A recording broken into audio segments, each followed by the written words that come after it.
भोक हेलानी रेडी हो गलानी पूरा रेडी आमर देखे वाओ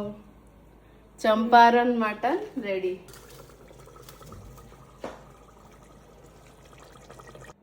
खाई के कह केमती लगुची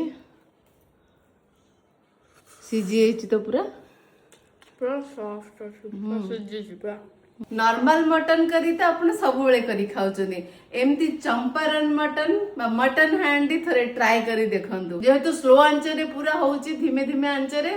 और तार फ्लेवर गुडा पूरा मटन ने पूरा पूरा आस जाई बहुत ही टेस्टी लागुची ए चंपारण मटन पे गोटे स्पेशल मसला गुंडा आमे तयारी करिवा सेति पे मनी जाईची जीरा धनिया पानमधुरी आ ए सब मसला गुंडा मो सब कैप्शन ने दे देथिबी आपण सेही अमाउंट देखि करिवे ए सब को पैन ने आमे टिके हल्का ड्राई रोस्ट कर दो बासना हे आसीबो आरो जानि जिबा हे गसिलानी तो एबे आमे एथरे पोस्तक गोटे चमच पके देबा ए सब को आमे ठंडा करी की ग्राइंड कर दो हमर मसला गुंडा रेडी हे गेल प्रथमे गोटे कप टे सरसो तेल नै के आमे पूरा गरम कर दो एटा एमती एतल धुआं बाहर जिवो आको आमे बंद कर दबा देन एटा ठंडा हल्ला परे एटा आमे मटन ने पकेबा प्रथमे मटन गुडी को भल से आमे धोई देबा देन सेथिरे आमे पियाज कटा पकेबा जदी केजी टे मटन नौचन ताले आधा केजी पियाज आमे पकेबा सरसो तेल जोटा आमे पूरा गरम करथिले ठंडा हे गेलानी सेथिरो एबे 60% एथिरे पके देबा Kashmiri red chilli powder 1 tablespoon पकेबा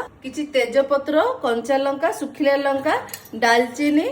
आउ बड़ा अलैच आउ गोलमरिच किछि आदरे पके देबा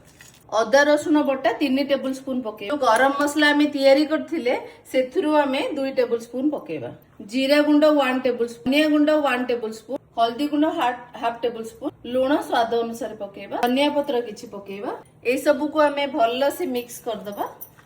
आकु गोळे सारला परे आमे मैरिनेट हबा को घंटाडे खंडे छाड़ दबा कारण मटन आमे करिबा माटी हांडी रे एम्ति गोटे माटी हांडी नै आछि जो आमे बळका सोरसो थिला थिला सेटा को पके दबा ए जो मटन गुडी को आमे एथिरे पकेबा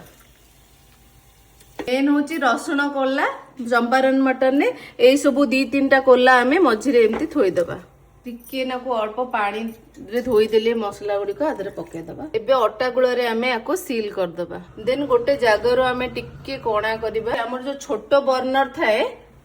सेथिरे आमे बसेबा 5 मिनिट हाई रे रखिबा देन ताको पूरा सिम कर दे की बसेबा गोटे घंटा पर्यंत देखंतु ए पडो केमती गैस हमर बाहर जे